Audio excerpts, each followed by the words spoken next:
দক্ষিণেশ্বরের কালীবাড়ি এবং শ্রী ঠাকুর রামকৃষ্ণ পরমহংসদেব। দক্ষিণেশ্বরের কালীবাড়িতে সকলেরই অবারিত দ্বার। সাধু, পরমহংস, খ্রিস্টান, ব্রহ্মজ্ঞানী, শাক্ত, বৈষ্ণব, পুরুষ, স্ত্রীলোক সকলেই আসেন। ধন্য রানী রাসমণি, তাহার স্বীকৃতি বলে এই সুন্দর দেবালয় প্রতিষ্ঠিত হইয়াছে। আবার এই সচল প্রতিমা, এই মহাপুরুষকে লোক এসে দর্শন করেন ও পূজা করতে পারছেন। কালীবাড়িটি কলকাতা থেকে 2.5 ক্রোশ উত্তরে হবে, ঠিক গঙ্গার ওপরে। নৌকা থেকে নেমে সুবিস্তীর্ণ সোপানবলি দিয়ে পূর্বাশ্ব হয়ে উঠে কালীবাড়িতে প্রবেশ করতে হয়। এই ঘাটে পরমহংসদেব স্নান করতেন। সোপানের পরেই চাঁদনি, সেখানে ঠাকুরবাড়ির চৌকিদাররা থাকে। তাদের খাটিয়া, আম কাঠের সিন্দুক, 2-1টা লোহা সেই চাঁদনিতে মাঝে মাঝে পড়ে থাকে। পাড়ার বাবুরা যখন গঙ্গা স্নান করতে আসেন, কেউ কেউ সেই চাঁদনিতে বসে খোশ গল্প করতে করতে তেল মাখেন। যে সকল সাধু, ফকির, বৈষ্ণব, বৈষ্ণবী অতিথিশালার প্রসাদ পাবেন বলে আসেন, তারাও কেউ কেউ ভোগের ঘণ্টা পর্যন্ত এই চাঁদনিতে অপেক্ষা করেন। কখনো কখনো দেখা যায় গৌরিক বস্ত্রধারী ভৈরবী ত্রিশূল হাতে এই স্থানে বসে আছেন। তিনিও সময় হলে অতিথিশালায় যাবেন। চাঁদনিটি দ্বাদশ শিব মন্দিরের ঠিক মধ্যবর্তী। তার মধ্যে 6টি মন্দির চাঁদনির ঠিক উত্তরে, আর 6টি চাঁদনির ঠিক দক্ষিণে। নৌকাযাত্রীরা এই দ্বাদশ মন্দির দূর থেকে দেখে বলে থাকেন, ওই রাসমণির ঠাকুর বাড়ি। চাঁদনি ও দ্বাদশ মন্দিরের পূর্ববর্তী ইষ্টক নির্মিত পাকা উঠান। উঠানের মাঝখানে সারি সারি 2টি মন্দির। উত্তর দিকে রাধাকান্তের মন্দির, তার ঠিক দক্ষিণে মা কালীর মন্দির। রাধাকান্তের মন্দিরে শ্রী শ্রী রাধাকৃষ্ণ বিগ্রহ পশ্চিমাস্য। সিঁড়ি দিয়ে মন্দিরে উঠতে হয়। মন্দিরের মর্মর প্রস্তরাবৃত। মন্দিরের সম্মুখ দালানের ঝাড় টাঙানো আছে। এর ব্যবহার নেই, তাই রক্তবস্ত্রের আবরণী দ্বারা রক্ষিত। একটি দারবান পাহারা দিচ্ছে। অপরাহ্নে পশ্চিমের রৌদ্র পাছে ঠাকুরের কষ্ট হয়, তাই ফ্যামবিশের পর্দার বন্দোবস্ত আছে। দালানে সারি সারি খিলানের ফুকর উহাদের দ্বারা আবৃত হয়। দালানের দক্ষিণ পূর্ব কোণে একটি গঙ্গা জলের জালা। মন্দিরের চৌখাটের নিকট একটি পাত্রে শ্রী চরণামৃত। ভক্তরা আইসে ঠাকুর প্রণাম করে এই চরণামৃত লইবেন। মন্দির মধ্যে সিংহাসনরূঢ় শ্রী রাধাকৃষ্ণ বিগ্রহ। শ্রীরামকৃষ্ণ এই মন্দিরে পূজারীর কার্যে প্রথম ব্রতী হন 1857 থেকে 58 খ্রিস্টাব্দে। শ্রী শ্রী ভবতারিণী মা কালী। দক্ষিণের মন্দিরে সুন্দর পাষাণময়ী মা কালী প্রতিমা। মার নাম ভবতারিণী। শ্বেত কৃষ্ণ মর্মর প্রস্তরাবৃত মন্দিরতল ও সোপানযুক্ত উচ্চ বেদী। বেদীর উপরে রৌপ্যময় সহস্রদল পদ্ম, তাহার উপর শিব। সব হইয়া দক্ষিণ দিকে মস্তক, উত্তর দিকে পা করে পড়ে আছেন। শিবের প্রতিকৃতি শ্বেত প্রস্তর নির্মিত। তাহার হৃদয়পরি বারাণসী চেলি পরিহিতা নানা ভরালঙ্কাকৃত এই সুন্দর ত্রিনয়নী শ্যামাকালীর প্রস্তরময়ী মূর্তি। শ্রী পাদপদ্মে নূপুর, গুজরি পঞ্চম, পাঁজেব, চুটকি আর জবা বিল্লপত্র। পাঁজেব পশ্চিমের মেয়েরা পড়ে।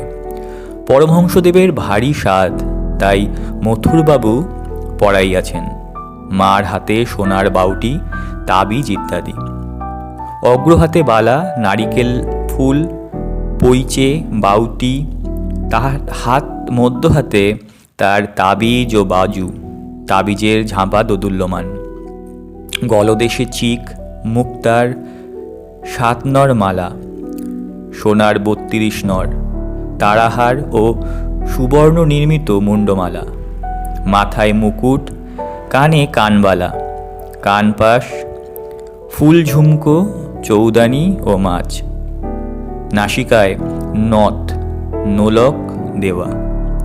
ত্রিনয়নীর বাম হস্তদ্বয়ে নৃমুণ্ড ও অসি, দক্ষিণ হস্তদ্বয়ে বরাভয়, কোটিদেশে নরকরমালা, নিমফল ও কোমরপাটা। মন্দির মধ্যে উত্তর পূর্ব কোণে বিচিত্র শয্যা মা বিশ্রাম করেন। দেওয়ালের এক পাশে চামর ঝুলছে।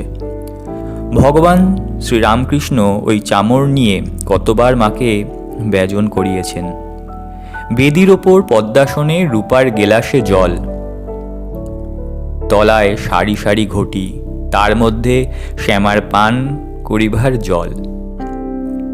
পদ্মাসনের উপর পশ্চিমে অষ্টধাতু নির্মিত সিংহ, পূর্বে গোধিকা ও ত্রিশূল। বেদির অগ্নিকোণে শিবা, দক্ষিণে কোলে প্রস্তরে বৃষ ও ঈশান কোণে হংস। বেদি উঠিবার সোপানে রৌপ্যময় ক্ষুদ্র সিংহাসন পরি নারায়ণশিলা। একপাশে পরমহংসদেবের সন্ন্যাসী হইতে প্রাপ্ত অষ্টধাতু নির্মিত রামলালা নামধারী শ্রীরামচন্দ্রের বিগ্রহমূর্তি ও বাণেশ্বর শিব। আরও অন্যান্য দেবতা আছেন। দেবী প্রতিমা দক্ষিণাস্যা। ভবতারিণীর ঠিক সম্মুখে অর্থাৎ বেদির ঠিক দক্ষিণে ঘট স্থাপনা হয়েছে। সিন্দুর রঞ্জিত পূজান্তে নানা কুসুম বিভূষিত পুষ্পমালা শোভিত মঙ্গল ঘট। দেওয়ালের একপাশে জলপূর্ণ তামার ঝাড়ি, মা মুখ ধুইবেন। ঊর্ধ্বে মন্দিরে চাঁদোয়া, বিগ্রহের পশ্চাৎ দিকে সুন্দর বারাণসী বস্ত্রখণ্ড লম্বমান। বেদির চারদিকে রৌপ্যময় স্তম্ভ, তার উপরে বহুমূল্য চন্দ্রাতপ, তাতে প্রতিমার শোভা বর্ধন হইয়াছে। মন্দির দোহারা। দালানটির কয়েকটি ফুকর সুদৃঢ় কপাট দ্বারা সুরক্ষিত। একটি কপাটের কাছে চৌকিদার বসে আছেন। মন্দিরের দ্বারে পঞ্চপাত্রে শ্রীচরণামৃত। মন্দির শীর্ষে নবরত্ন মণ্ডিত। নিচে থাকে 4টি চূড়া, মধ্যের থাকে 4টি ও সর্বোপরি একটি। এই মন্দিরে এবং রাধাকান্তের ঘরে পরমহংসদেব পূজা করেছিলেন। কালী মন্দিরের সম্মুখে অর্থাৎ দক্ষিণ দিকে সুন্দর সুবিস্তৃত নাটমন্দির। নাটমন্দিরের উপর শ্রী শ্রী মহাদেব এবং নন্দীয় ভেঙ্গি। মার মন্দিরে প্রবেশ করার আগে ঠাকুর শ্রীরামকৃষ্ণ মহাদেবকে হাত জোড় করে প্রণাম করেছিলেন, যেন তাহার আজ্ঞালয়ে মন্দিরে প্রবেশ করেছিলেন। নাটমন্দিরের উত্তর দক্ষিণে স্থাপিত 2 সারি সারি উচ্চস্তম্ভ, তার ওপরে ছাদ। স্তম্ভশ্রেণীর পূর্ব দিকে ও পশ্চিম দিকে নাটমন্দিরের 2 পক্ষ। পুজোর সময় মহোৎসবকালে, বিশেষত কালী পুজোর দিন নাটমন্দিরে যাত্রা হয়। এই নাটমন্দিরে রাসমণির জামাতা মথুরবাবু শ্রীরামকৃষ্ণের উপদেশে ধান্যমেরু করিয়েছিলেন। এই নাটমন্দিরেই সর্বসমক্ষে ঠাকুর শ্রীরামকৃষ্ণ ভৈরবী পূজা করেছিলেন। চকমিলান উঠানের পশ্চিম পার্শ্বে দ্বাদশ মন্দির, আর 3 পাশে একতলা ঘর।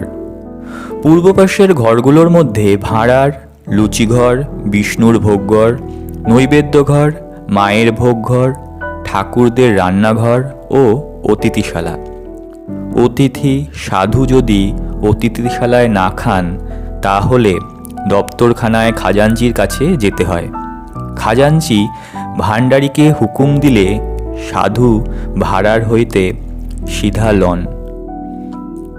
নাটমন্দিরের দক্ষিণে বলিদানের স্থান। বিষ্ণুঘরের রান্না নিরামিষ, কালীঘরের ভোগের ভিন্ন রন্ধনশালা। ভোগ 2 প্রহর মধ্যে হয়ে যায়। তার মধ্যে অতিথিশালায় একখানা শালপাতা নিয়ে সারি সারি কাঙাল, বৈষ্ণব, সাধু, অতিথি বসে পড়েন। ব্রাহ্মণদের পৃথক স্থান করে দেওয়া হয়। কর্মচারী ব্রাহ্মণদের পৃথক আসন হয়। খাজাঞ্চির প্রসাদ তার ঘরে পৌঁছে দেওয়া হয়। যানবাজারের বাবুরা আসলে কুটিতে থাকেন, সেখানে প্রসাদ পাঠানো হয়। দপ্তরখানা। উঠোনের দক্ষিণে সারি সারি ঘরগুলিতে দপ্তরখানা ও কর্মচারীদিগের থাকবার স্থান। এখানে খাজাঞ্চি, মুহুরি সর্বদা থাকেন, আর ভাণ্ডারী, দাসদাসী, পূজারী, রাঁধুনি, ব্রাহ্মণ ঠাকুর ইত্যাদির ও দারবানদের সর্বদা যাতায়াত। কোনো কোনো ঘর চাবি দেওয়া, তার মধ্যে ঠাকুরবাড়ির আসবাব, শতরঞ্চি, শামিয়ানা ইত্যাদি থাকে। এই সারির কয়েকটা ঘর পরমহংসদেবের জন্মোৎসব উপলক্ষে ভাড়ার ঘর করা হয়। তাহার দক্ষিণ দিকে ভূমিতে মহামহোৎসবের রান্না হয়। উঠানের উত্তরে একতলা ঘরের শ্রেণী, তার ঠিক মাঝখানে দেউড়ি। চাঁদনির ন্যায় সেখানেও দারবানরা পাহারা দেন। উভয় স্থানে প্রবেশ করার পূর্বে বাইরে জুতো রেখে যেতে হয়। ঠাকুর শ্রীরামকৃষ্ণের ঘর উঠোনের ঠিক উত্তর পশ্চিম কোণে, অর্থাৎ দ্বাদশ মন্দিরের ঠিক উত্তরে শ্রী শ্রী পরমহংসদেবের ঘর। ঘরের ঠিক পশ্চিম দিকে অর্ধমণ্ডলাকার একটি বারান্দা। সেই বারান্দায় শ্রীরামকৃষ্ণ পশ্চিমাস্য হয়ে গঙ্গা দর্শন করতেন। এই বারান্দার পরেই পথ, তার পশ্চিমে পুষ্পোদ্যান, তারপর পোস্তা, তাহার পর পুৎসলীলা সর্বর তীর্থময়ী কলকল নাদিনী গঙ্গা। পরমহংসদেবের ঘরের ঠিক উত্তরে একটি চতুষ্কোণ বারান্দা, তার উত্তরে উদ্যানপথ, তার উত্তরে আবার পুষ্পোদ্যান, তারপরেই নহবতখানা। নহবতের নিচের ঘরে তার স্বর্গীয়া পরমাধ্যা বৃদ্ধা মাতা ঠাকুরানী ও পরে শ্রী শ্রী মা থাকতেন। নহবতের পরেই বকুলতলা ও বকুলতলার ঘাট, এখানে পাড়ার মেয়েরা স্নান করেন। এই ঘাটে পরমহংসদেবের বৃদ্ধা মাতা ঠাকুরানীর গঙ্গা লাভ হয় 1877 খ্রিস্টাব্দে। বকুলতলার আরও কিছু উত্তরে পঞ্চবটী। এই পঞ্চবটির পাদমূলে বসে পরমহংসদেব অনেক সাধনা করেছেন, আর ইদানিং ভক্ত সঙ্গে এখানে সর্বদা পদাচরণ করতেন। গভীর রাত্রে সেখানে কখনো কখনো উঠিয়া যাইতেন। পঞ্চবটির বৃক্ষগুলি বট, অশ্বত্থ, নিম, আমলকি ও বেল ঠাকুর নিজের তত্ত্বাবধানে রোপণ করেছিলেন। শ্রী বৃন্দাবন হইতে ফিরিয়া আসিয়া এখানে রজ ছড়াইয়া দিয়েছিলেন। এই পঞ্চবটির ঠিক পূর্ব গায়ে একখানি কুটির নির্মাণ করিয়া ভগবান শ্রীরামকৃষ্ণ তাহাতে আসিয়া অনেক ঈশ্বর চিন্তা, অনেক তপস্যা করিয়াছেন। এই কুটির এখন পাকা হয়েছে। পঞ্চবটি মধ্যে সাবেক একটি বটগাছ আছে, তার সঙ্গে একটি অশ্বত্থ গাছ, দুটি মিলে যেন একাকার হয়েছে। বৃদ্ধ গাছটি বয়সাধিক্যবশত বহু কোটর বিশিষ্ট ও নানা পক্ষী সমকুল ও অন্যান্য জীবেরও আবাসস্থল হয়েছে। এই বেদির উত্তর পশ্চিমাংশে আসীন হয়ে ভগবান শ্রীরামকৃষ্ণ অনেক সাধনা করেছেন। পঞ্চবটির আরও উত্তরে খানিকটা গিয়ে লোহার তারের রেল আছে। সেই রেলের ওপারে ঝাউতলা, সারি সারি 4টি ঝাউ গাছ। ঝাউতলা দিয়ে পূর্ব দিকে খানিকটা এগিয়ে গেলে বেলতলা। এখানেও রামপরমহংসদেব অনেক কঠিন সাধনা করেছিলেন। ঝাউতলা ও বেলতলার পরে উন্নত প্রাচীর, তারই উত্তরে গভর্নমেন্টের বারুদঘর। উঠোনের দেউড়ি হইতে উত্তর মুখে বহির্গত হয়ে দেখা যায় সামনে দ্বিতল কুঠি। ঠাকুর বাড়িতে আসলে রানী রাসমণি, তাহার জামাই মথুরাবাবু প্রভৃতি এই কুঠিতে থাকতেন। তাহাদের জীবদ্দশায় পরমহংসদেব এই কুঠির বাড়ির নিচে পশ্চিমের ঘরে থাকতেন। এই ঘর থেকে বকুলতলার ঘাটে যাওয়া যায় ও বেশ গঙ্গা দর্শন হয়। উঠোনের দেউড়ি ও কুঠির মধ্যবর্তী যে পথ, সেই পথ ধরে পূর্ব দিকে যেতে যেতে ডান দিকে একটি বাঁধা ঘাট বিশিষ্ট সুন্দর পুষ্করিণী। মা কালীর মন্দিরের ঠিক পূর্ব দিকে এই পুকুরের একটি বাসন মাজার ঘাট ও উল্লেখিত পথের কিছুটা দূরে আরেকটি ঘাট। পথের পাশে ওই ঘাটের নিকট একটি গাছ আছে, তাকে গাজীতলা বলে। ওই পথ ধরে আর একটু পূর্বমুখে গেলে আবার একটি দেউড়ি, বাগান থেকে বাইরে আসবার সদর ফটক। পঞ্চবটির পূর্ব দিকে আরেকটি পুষ্করিণী, নাম হাঁসপুকুর। ওই পুষ্করিণীর উত্তর পূর্ব কোণে আস্তাবল ও গোশালা। গোশালার পূর্ব দিকে খিড়কি ফটক। এই ফটক দিয়ে দক্ষিণেশ্বরের গ্রামে যাওয়া যায়। যে সকল পূজারী বা অন্য কর্মচারী পরিবার এনে দক্ষিণেশ্বরে রেখেছেন, তারা বা তাদের ছেলেমেয়েরা এই পথ দিয়ে যাতায়াত করেন। উদ্যানের দক্ষিণ প্রান্ত থেকে উত্তরে বকুলতলা ও পঞ্চবটি পর্যন্ত গঙ্গার ধার দিয়ে পথ গেছে। সেই পথের দুই পাশে ফুলের গাছ। আবার কুঠির দক্ষিণ পাশ দিয়ে পূর্ব পশ্চিমে যে পথ গেছে তাহারও দুই পাশে পুষ্পবৃক্ষ। গাজীতলা হইতে গোশালা পর্যন্ত কুঠি ও হাঁসপুকুরের পূর্ব দিকে যে ভূমিখণ্ড, তার মধ্যেও নানা জাতীয় পুষ্পবৃক্ষ, ফলের বৃক্ষ ও একটি পুষ্করিণী আছে। অতি প্রত্যুষে পূর্ব দিক রক্তিমবর্ণ হতে না হতে যখন মঙ্গলারতি সুমধুর শব্দ হতে থাকে ও সানাইয়ের প্রভাতী রাগরাগিনী বাজতে থাকে, তখন থেকেই মা কালীর বাগানে পুষ্পচয়ন আরম্ভ হয়। মল্লিকা, মাধবী ও গুলচি ফুল শ্রীরামকৃষ্ণ বড় ভালোবাসতেন। মাধবীতলা শ্রীরাম বৃন্দাবন ধাম হতে এনে পুঁতেছিলেন। হাঁসপুকুর ও কুঠির পূর্ব দিকে যে ভূমিখণ্ড, তার মধ্যে পুকুরের ধারে চম্পক বৃক্ষ, কিছুটা দূরে ঝুমকা জবা, গোলাপ ও কাঞ্চন ফুল, বেড়ার ওপর অপরাজিতা, নিকটে জুঁই, কোথাও বা শেফালিকা। দ্বাদশ মন্দিরের পশ্চিম গায়ে বরাবর শ্বেতকরবী, রক্তকরবী, গোলাপ, জুঁই, বেল, কিছুটা ধূস্তর পুষ্প মহাদেবের পূজা হইবে। মাঝে মাঝে তুলসী উচ্চ ইষ্টক নির্মিত মঞ্চের ওপর রোপণ করা হয়েছে। নহবতের দক্ষিণ দিকে বেল, জুঁই, গন্ধরাজ, গোলাপ। বাদাঘাটের কিছুটা দূরে পদ্মকরবী ও কোকিলাক্ষ।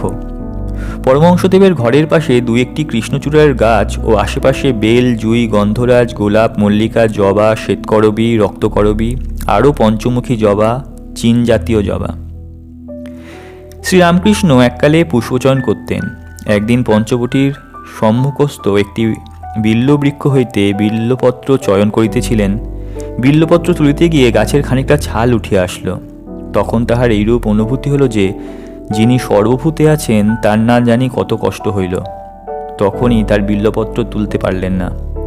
আর একদিন পুষ্পচয়ন করিবার জন্য বিচরণ করিতেছিলেন, এমন সময় কে যেন দপ করে দেখা দিলেন যে কুসুমিত বৃক্ষগুলি যেন এক একটি ফুলের তোড়া এই বিরাট শিব মূর্তির উপর শোভা পাচ্ছে, যেন তাহার অহর্নিশ পূজা হইতেছে। সেদিন থেকে আর ফুল তোলা হলো না। পরমহংসদেবের ঘরের পূর্ব দিকে বরাবর বারান্দা। বারান্দার এক ভাগে উঠোনের দিকে, অর্থাৎ দক্ষিণমুখ। এই বারান্দায় পরমহংসদেব প্রায় ভক্ত সঙ্গে বসতেন ও ঈশ্বর সম্বন্ধীয় কথা বলতেন বা সংকীর্তন করতেন। এই বারান্দায় নরেন্দ্রকে দর্শন করে শ্রীরামকৃষ্ণ সমাধিস্থ হয়েছিলেন। আনন্দনিকেতন। কালীবাড়ি আনন্দনিকেতন হয়েছে। রাধাকান্ত, ভবতারিণী ও মহাদেবের নিত্য পূজা, ভোগারাধি ও অতিথি সেবা। একদিকে ভাগীরথীর বহুদূর পর্যন্ত পবিত্র দর্শন, আবার সৌরবাকুল সুন্দর নানা বর্ণ রঞ্জিত কুসুম বিশিষ্ট মনোহর পুষ্পোদ্যান। তাতে আবার একজন চেতন মানুষ অহর্নিশ ঈশ্বর প্রেমে মাতোয়ারা হয়ে আছেন। আনন্দময়ীর নিত্য উৎসব। নহবত হতে রাগরাগিনী সর্বদা বাজছে। একবার প্রভাতে বাজতে থাকে মঙ্গলারতির সময়, তারপর বেলা 9টার সময় যখন পুজো আরম্ভ হয়, তারপর বেলা দ্বিপ্রহরের সময় যখন ভোগ আরতির পর ঠাকুর ঠাকুরানীরা বিশ্রাম করতে যান, আবার বেলা 4টের সময় নহবত বাজতে থাকে, যখন তারা বিশ্রাম লাভের পর গাত্রোত্থান করেন ও মুখ ধোন। তারপর আবার সন্ধ্যারতির সময়, অবশেষে রাত 9টার সময় যখন শীতলের পর ঠাকুর শয়ন হয়, তখন আবার নহবত বাজতে থাকে।